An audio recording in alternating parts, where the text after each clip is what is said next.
Hi friends, இன்றைக்கி Wales films இன்டர்நேஷ்னலோட ஒரு படத்தை பற்றி தான் பார்க்க போகிறோம். இந்த படத்தை வந்து பார்த்திங்கன்னா ஐஸ்வரி கணேஷ் சார் அவங்க தான் வந்து ப்ரொடியூஸ் பண்ணியிருக்காங்க.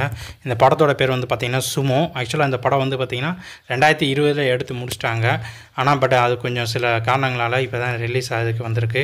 இந்த மாதம் 25 வந்து இந்த படத்தோட ரிலீஸ் இருக்குது. இதோட ட்ரெய்லர் ரிலீஸ் ஆகிருக்கு. ஓப்பனிங் பார்த்திங்கன்னா நம்ம சிவாவும் ஒரு சுமோ வீரரும் ஒரு இடத்துல இருக்காங்க. அவங்க அதேமாதிரி 2 சுமோ சண்டை போடுற மாதிரி காமிக்கிறாங்க.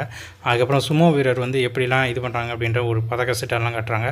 ஆக்சுவலாக இந்த படத்தில் வந்து நிறையா ஹீரோஸ், நிறையா ஆக்டர்ஸ் நடிச்சிருக்காங்க. ஒரு சுமோ வீரர் வந்து ஞாபக சக்திகள் எதுவும் இல்லாமல் இருக்கிற மாதிரி காட்டுறாங்க. ஸோ அவர் நிறையா சாப்பிட்றாரு. அவர் யாருன்னு அவருக்கு தெரியாத மாதிரி இருக்கார்.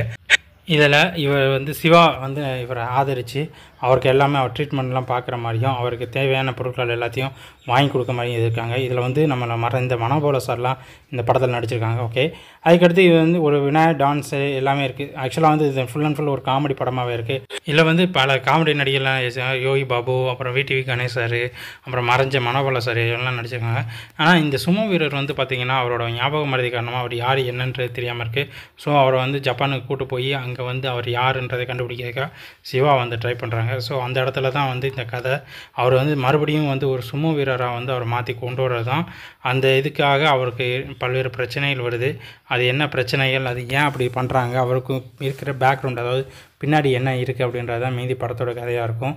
இது வந்து ரொம்ப நாளைக்கு முன்னாடியே வந்து எடுத்தப்பட்ட ஒரு படமாக இருந்தாலும் இந்த படத்தில் காமெடிகள் வந்து குறைவு இல்லாமல் இருக்கும். ஸோ இந்த படம் ரிலீஸ் ஆனதுக்கப்புறம் இதை பற்றினா ட்ரெய்லர் பார்க்கலாம். நன்றி, வணக்கம்.